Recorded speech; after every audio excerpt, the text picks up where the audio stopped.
स्वामी सर्वांना श्री स्वामी समर्थ. थंबनेल बघून तुम्हाला आजच्या व्हिडिओचा टॉपिक खूप भारी वाटत असेल, कारण आज आपण आपल्या माहेराबद्दल बोलणार आहोत. तर काही प्रश्न आहेत की माहेर बदलत नाही पण मुलीची जागा बदलते. आणि खरं तर प्रत्येक मुलीने आणि आईवडिलांनी हा व्हिडिओ खरंच बघा. मी अशी विनंती करेन, संपूर्ण बघा. मी थोडक्यातच हा व्हिडिओ केलेला आहे आणि करणार आहे. खूप मोठा व्हिडिओ करणार नाही आहे, पण शक्यतो हा व्हिडिओ सगळ्यांनी बघा.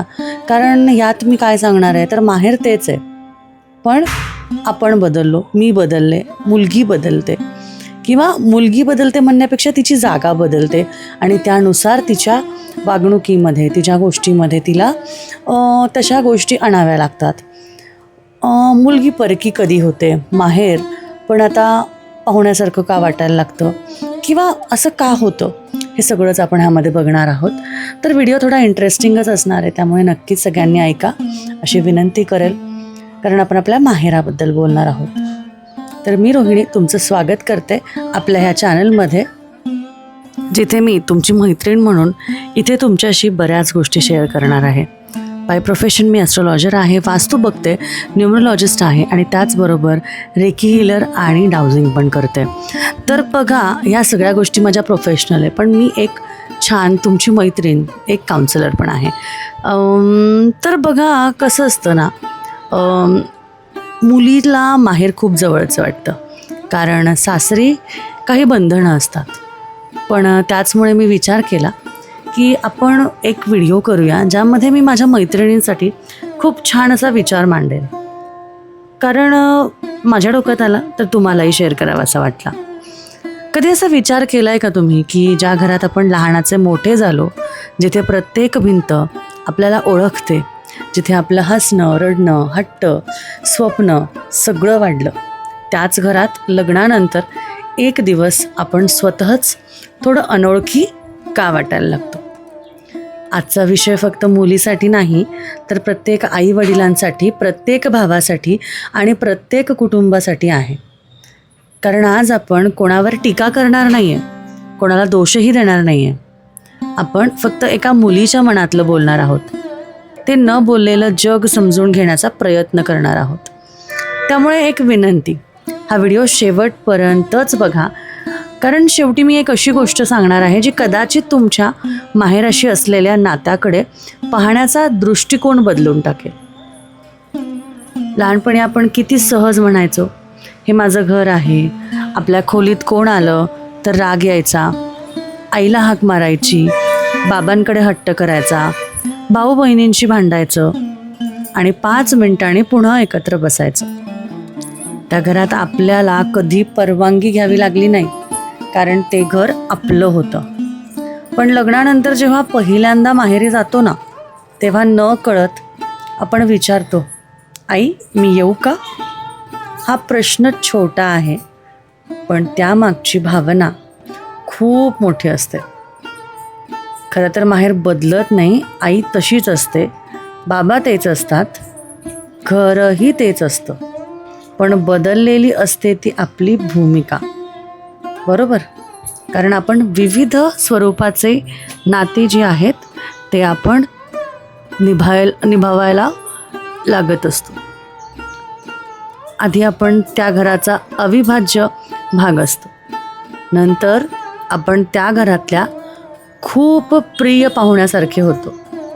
हे कोणी मुद्दाम नाही करत, पण आयुष्य पुढे सरकतं. भावाचं लग्न होतं, घरात नवीन माणसं येतात, जबाबदाऱ्या बदलतात आणि आपणही आपल्या नव्या घरात रमण्याचा प्रयत्न करत असतो.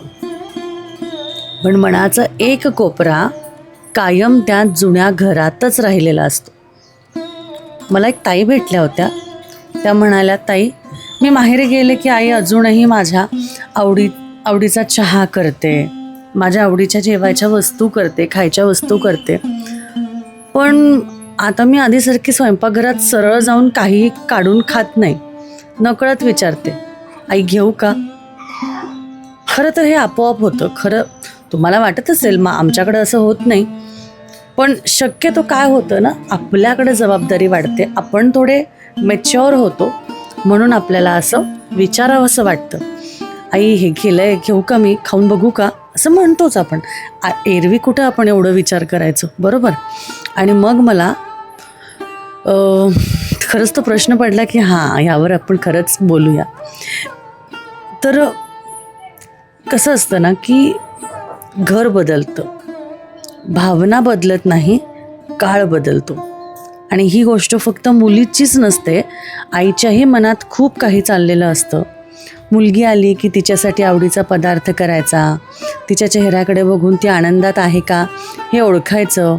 ती परत निघाली की तिच्या पाठमोऱ्या आकृतीकडे पाहत डोळे पुसायचे. पण अनेक आई हे कधी बोलून दाखवत नाही. बाबा तर अजूनच कमी बोलतात, ते तर बोलतच नाही, त्यांच्या मनात खूप असतं. ते फक्त एवढंच विचारतात, सगळं ठीक आहे ना, बस. मग त्या 4 शब्दांमध्येच किती काळजी असते हे फक्त मुलीलाच माहिती असतं. काही मुलींना असंही वाटतं की मी माहेरी जास्त गेले ना तर लोक काय म्हणतील. काहींना वाटतं माझ्या सासरी गैरसमज होईल. आणि काही जणी स्वतःच्या संसारात इतक्या व्यस्त होतात की महिनोमहिने आईवडिलांशी मनापासून बोलणंच होत नाही. पण एक गोष्ट लक्षात ठेवा, याचा अर्थ असा नाही की तिच्या मनातल्या त्या भावना कमी झाल्या. काही जबाबदाऱ्या वाढल्या म्हणून त्या गोष्टी होतात. पण याचा अर्थ कसा आहे की मुलगी आनंदात आहे. हां, मुद्दाम होत नसेल, एकत्र येत नसेल तर काहीतरी गोष्ट वेगळी आहे. आणि हो, तुम्ही गेला नाहीत म्हणून आईवडिलांना महागड्या वस्तू दिल्या म्हणजेच आईवडिलांशी प्रेम, असं नसतं. त्यांना गरज असते फक्त तुमच्या वेळेची, तुमच्या 2 प्रेमाच्या शब्दांची आणि मी खुश आहे या एका वाक्याची.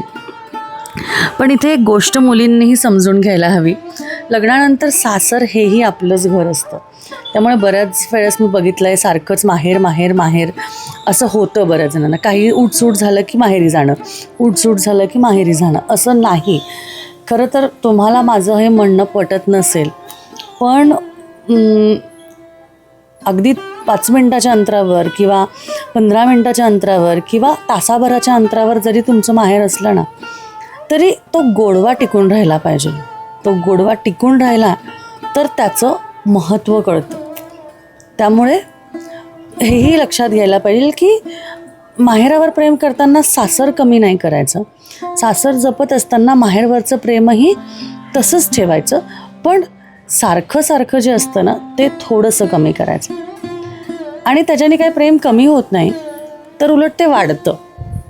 कारण काय होतं, जास्ती जर का आपला हे झाला की तुलना होते, मग तुलना झाली की नाती तुटायला लागतात, बरोबर. त्यामुळे मला कमेंटमध्ये नक्की सांगा की असं कुठे कुठे होतं आणि कोणाकोणाच्या घरी होतं. मला अनेकदा कमेंटमध्ये एक प्रश्न दिसतो, लग्नानंतर मुलगी खरंच परकी होते का?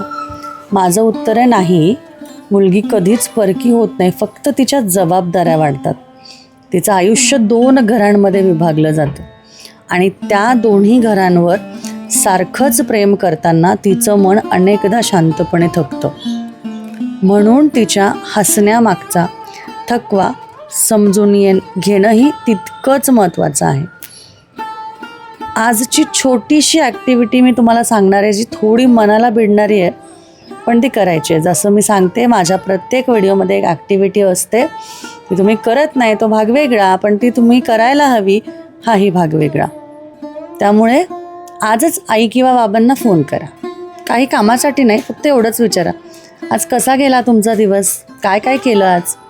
तर तुमचे आईवडील तुमच्यासोबत असतील ना, त्यांना 10 मिनटं मोबाईलशिवाय त्यांच्या बरोबर बसा, त्यांच्याशी जुन्या आठवणी काढून बोला, विचारा.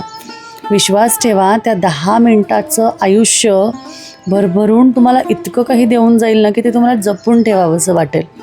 वेगळ्या वेगळ्या भावना मिळतील आणि ते मेमरीज कधीच जात नाही. त्यामुळे हे नक्की करा आणि आपण करतोच, बरोबर, आणि ते कधीच जात नाही. आजचा प्रश्न तुमच्यासाठी माझ्याकडून, माहेरची अशी कोणती एक आठवण आहे जी आजही आठवली की डोळे पाणावतात, चेहऱ्यावर हसू येतं? कमेंटमध्ये नक्की सांगा. आणि तुमचं माहेर कोणत्या गावाला आहे तेही सांगा. कदाचित तुमची आठवण वाचून दुसऱ्यालाही त्यांचं माहेर आठवेल, बरोबर. आणि हां, शेवटी एवढंच, माहेर हे फक्त घर नसतं, ते आपल्या आयुष्याचा भाग असतो, महत्त्वाचा भाग असतो, जिथे आपण कोण आहोत हे सिद्ध करण्यापेक्षा, की ते करावं लागण्यापेक्षा तिथे आपण फक्त मुलगी असतो आणि ही ओळख आयुष्यभर बदलत नाही.